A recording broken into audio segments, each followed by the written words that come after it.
Aí, mano, tua tataravó é um macaco. É, mano, ela é. E daí?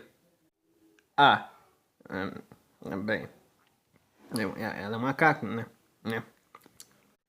É, eu também sou. E daí? Ah, bem, isso daí não é meio que um autopreconceito, não? Não é não, mano. Legal. É, legal. Macaco!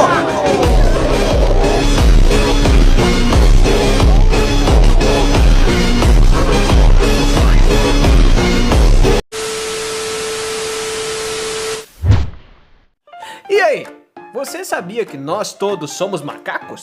É Dorinho o quê? Exatamente, nós todos somos primatas. Mas o que define nós, seres humanos, como primatas? A empatia? A consciência? O fato de sermos bípedes? Temos mãos com polegares? Bem, essa é uma questão que nem eu sei. Brincadeira, claro. Otário, caiu nessa. Eu vou tentar responder da melhor forma possível o que define nós, Homo sapiens sapiens, como grandes macacos pelados. Curtiu a ideia? Então, bora lá!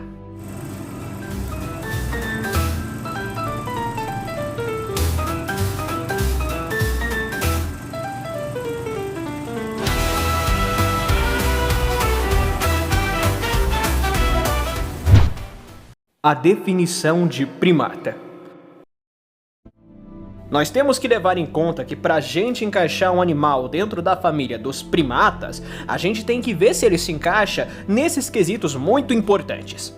Primeiro, para ele ser considerado um primata, ele tem que ser um mamífero.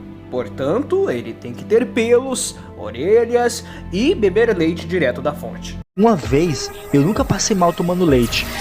Brincadeira, ele tem que beber leite materno, dos mamilos, da mamãe. Segundo, ele tem que ser um mamífero placentário, ou seja, ele tem que ser gerado por uma fêmea após um certo período de gestação dentro do útero da mãe. E dentro desse útero que ele se desenvolve por um tempo e logo após ele será jogado para fora da mãe e vai virar um CLT com salário mínimo. Agora a gente vai falar o que é preciso para esse mamífero placentário ser considerado parte da grande família dos primatas, cujo é a família que nós fazemos parte, a ordem dos primatas. Primeiro, ele precisa ter um polegar opositor. Todo primata tem que ter uma mão com 5 dedos, sendo um deles um polegar opositor. Esse polegar consegue fazer um movimento rotativo de 90 graus, fazendo com que ele fique perpendicular à palma da mão, e pode ser usado para tirar a caca do nariz, usar ferramentas, e nós seres humanos na adolescência usamos eles para outra coisa. Ele precisa ter um cérebro grande. Comparado aos outros animais, os primatas são conhecidos por seus grandes grandes cérebros. Esses grandes cérebros proporcionam uma grande capacidade de utilizar ferramentas, construir laços sociais, construir hierarquias dentro do próprio bando e identificar perigos, cheiros, lugares, membros do próprio grupo e etc. E também ajuda a identificar aquela busanfa que você vê no meio da rua e acha interessante. Mas aí você descobre que é do seu sogro. Número 3. Ele precisa ter uma estrutura social bem desenvolvida. Os chimpanzés, bonobos e gorilas vivem em grupos que têm uma estrutura social muito bem definida.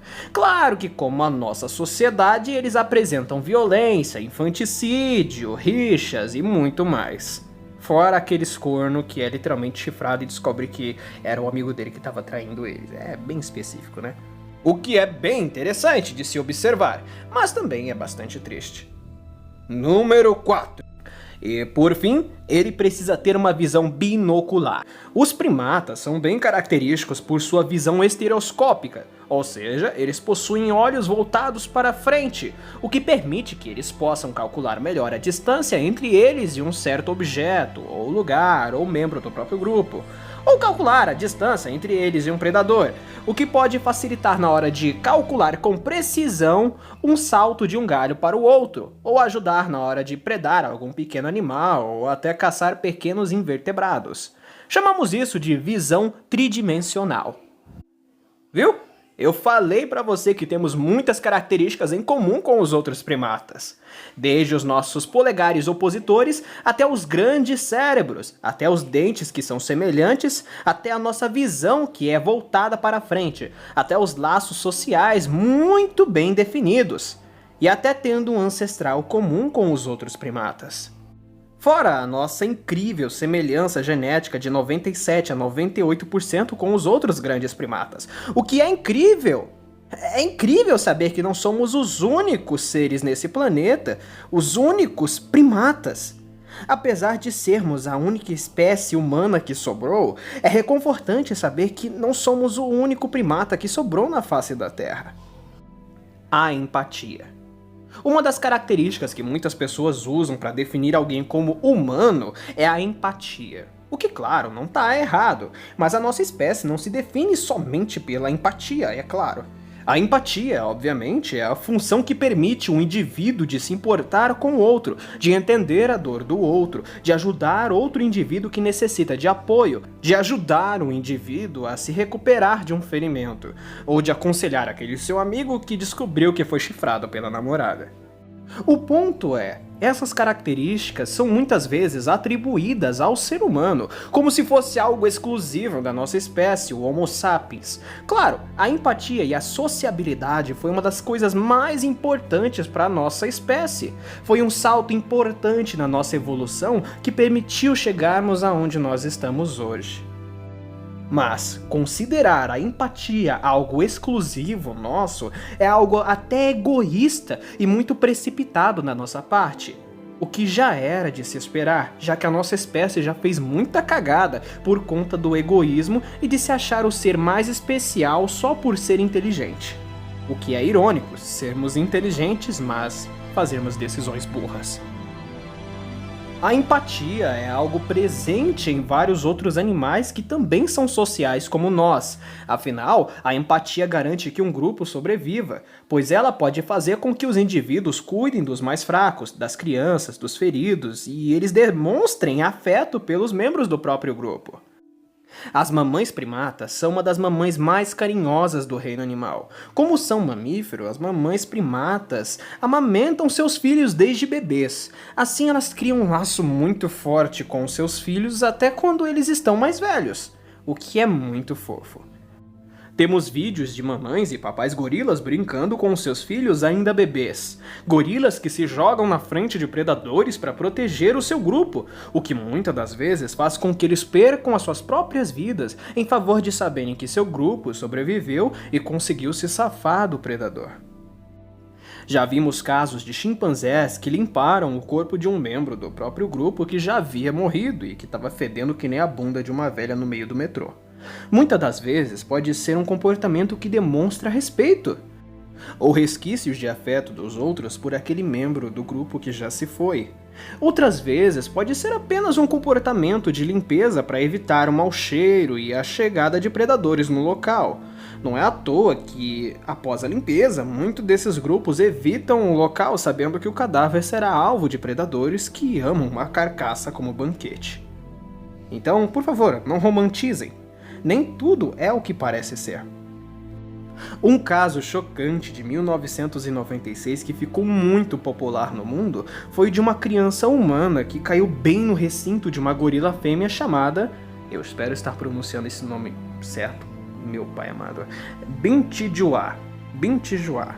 Parece nome de marca de feijoada. Bintijuá. A criança havia caído dentro desse recinto e desmaiado após ter tido uma pancada bem na cabeça. A gorila notou a criança caída e foi de imediato nela, e se aproximou e começou a segurar a criança desmaiada em seus braços. E o mais incrível aconteceu. A gorila começou a jogar água no rosto da criança. Pode ter sido por vários motivos, talvez para acordar a criança, ou para limpar ela, ou quem sabe achando que a criança pode, sei lá, estar com sede. Eu não sei ao certo, ninguém sabe, mas qualquer uma dessas pode ser uma resposta válida, se não houver outras respostas. E logo após, a gorila levou a criança, ainda desmaiada, para a porta que os funcionários entram e saem do recinto. Lá ela esperou um dos inspetores abrir a porta e levar a criança de volta. E foi o que aconteceu. Isso chocou pra caramba o mundo inteiro. Uma gorila fêmea demonstrou empatia ao resgatar e proteger uma criança de outra espécie. Vemos casos onde chimpanzés se preocupam com seus filhotes a níveis impressionantes, como o caso de um chimpanzé que era uma criança que levou choque e foi acudido por outros do mesmo grupo. Eles o abraçaram, demonstraram afeto, demonstraram expressões faciais exageradas e emotivas, além de, claro, fazerem sons que demonstraram preocupação com a situação da criança. E aí, ainda acha que só somos nós, os empatafodas? Os mais empáticos? Sabemos que os chimpanzés, gorilas, orangotangos e outros grandes primatas podem ter atitudes violentas e bastante cruéis.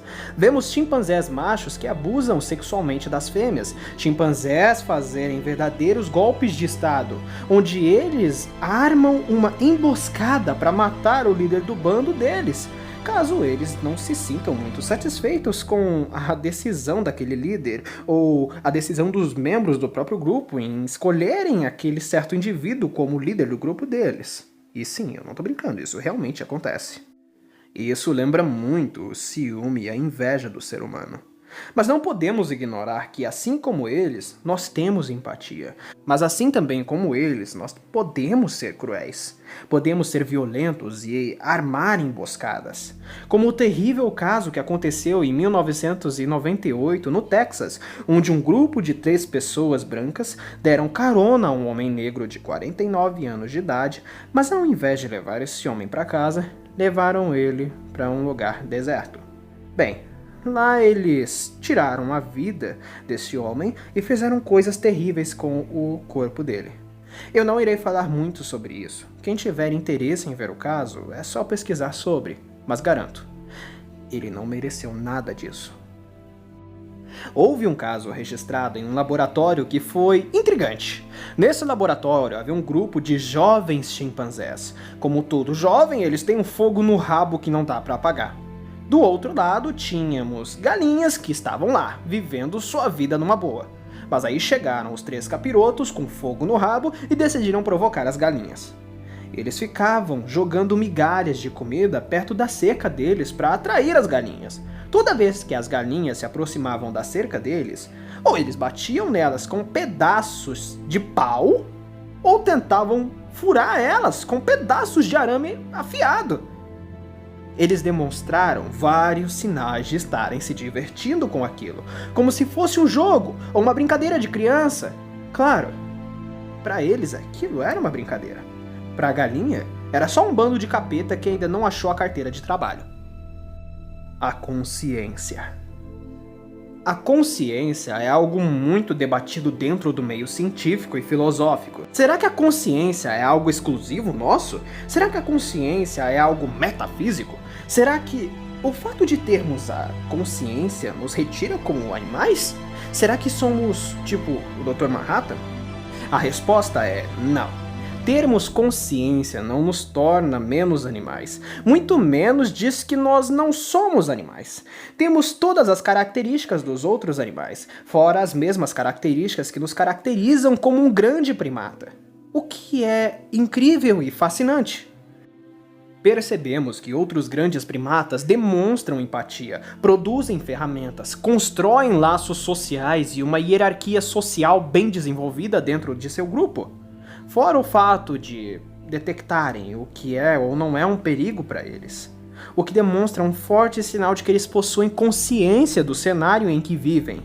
Há um tempo atrás, estudos foram feitos para detectar sinais de autoconsciência nesses grandes primatas, para sabermos se eles podiam ou não ter noção de quem eram eles, de que eles existiam e faziam parte desse cenário. Então os pesquisadores colocaram espelhos no meio da natureza, onde observaram que os gorilas, orangotangos e chimpanzés reconheciam eles mesmos no espelho.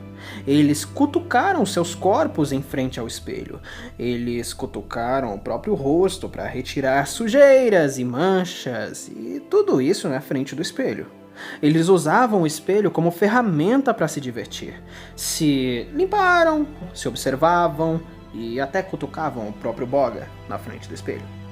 Enquanto outros animais rugiam, latiam, brigavam e até chutavam o espelho achando que era outro macho da própria espécie, esses grandes primatas mostravam sinais de autoconsciência e de que entendiam que aquilo no espelho eram eles mesmos.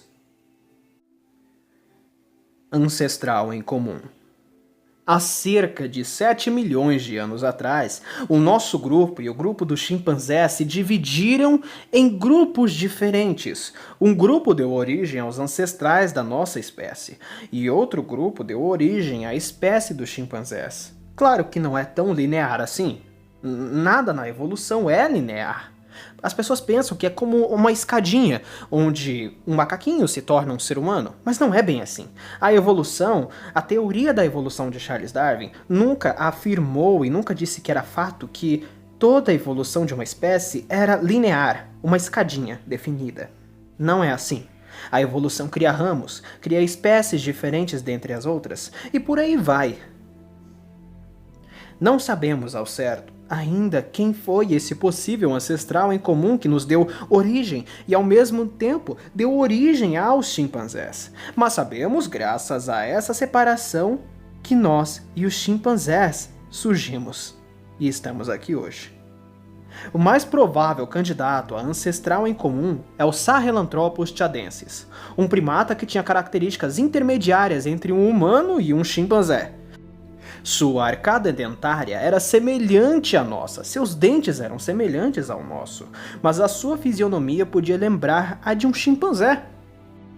Fora que o buraco do crânio dele, onde passava a coluna vertebral, que é o conhecido como foramen magnum, mostrava claros sinais de que esse primata, o Sahelanthropus tchadensis, era um grande primata que já podia se locomover de forma bípede, assim como nós, Homo sapiens. Claro que a bipedia dele não era tão perfeita e precisa quanto a nossa, estava mais para um bipedalismo facultativo, mas ainda assim já era um passo muito importante para mostrar que, apesar de nós acharmos que os nossos ancestrais, assim como uma escadinha, começou quadrúpede e depois se tornou bípede, já mostra que isso é completamente errado. E que provavelmente o grupo dos paníneos, que é o grupo dos chimpanzés e bonobos, tenham adotado a nodopedalia, que é o fato deles se locomoverem com os nós dos dedos, da mão. Sabe, da mão, não tô brincando, eles se locomovem de forma quadrúpede usando os nós dos dedos das mãos. Isso é muito louco. Apesar de que o tamanho do cérebro do Sahelanthropus tchadensis era bem menor do que o cérebro de um chimpanzé nos dias de hoje. O que mostra, claramente, que os chimpanzés também evoluíram ao longo desses milhares de anos, e não só a nossa espécie. O que é muito ignorante, precipitado e arrogante da nossa parte dizer que nós evoluímos de chimpanzés, ou até de que se nós evoluímos porque os chimpanzés pararam de evoluir. O que não é bem assim. Os nossos ancestrais e os ancestrais dos chimpanzés, eles enfrentaram desafios diferentes no passado. Sobrevivemos e lutamos em ambientes diferentes, com climas diferentes, com animais diferentes e tentando nos acostumar com alimentos diferentes. O desafio que você enfrentou em sua vida te tornou o que você é hoje. Mas o fato de alguém ter enfrentado o mesmo desafio que você não significa que ela vai ser do mesmo jeito que você, ou reagir da mesma maneira que você reagiu antes. Cada um reage de uma forma diferente e, portanto, se torna algo diferente do que os outros se tornaram. o que foi algo parecido com os nossos ancestrais. Cada um deles se diversificou e se tornou o que é porque enfrentou desafios diferentes. Ou desafios semelhantes, mas que resolveram de formas diferentes. E essa é a beleza da evolução. Não é um caminho linear que todos sejam obrigados a seguir. Você não se tornou uma baleia, ou um golfinho, ou um boto cor-de-rosa que atrai casadas para ter um coito bem danadinho. Assim como nenhuma baleia saiu do mar, olhou e disse: "Nossa, vou me tornar um ser humano hoje, um ser inteligente! Cabum! Virei um Homo sapiens!" Cada um está como é hoje porque deu certo. Porque funcionou em seu ambiente. Eles são como são porque eles estão sobrevivendo dessa forma. Eles estão vivos, estão se reproduzindo e gerando mais como eles hoje. O porquê? Porque para eles e para a espécie deles funcionou como eles são hoje em dia. Por que mudar o que você é ou está fazendo, sendo que funciona? Por que tentar consertar algo que ainda não foi quebrado? Essa é a beleza da evolução. Bem-vindo ao planeta Terra. Bem-vindo! Assim como eu, nós somos animais. Bem-vindo! Assim como eu, você é um primata. E assim como os nossos ancestrais lutaram no passado, nós estamos lutando até hoje, mesmo em sociedade, pela sobrevivência da nossa família. Bem-vindo! Não desista. As nossas linhagens, a minha e a sua, estão cantando os nossos nomes. Então não desista.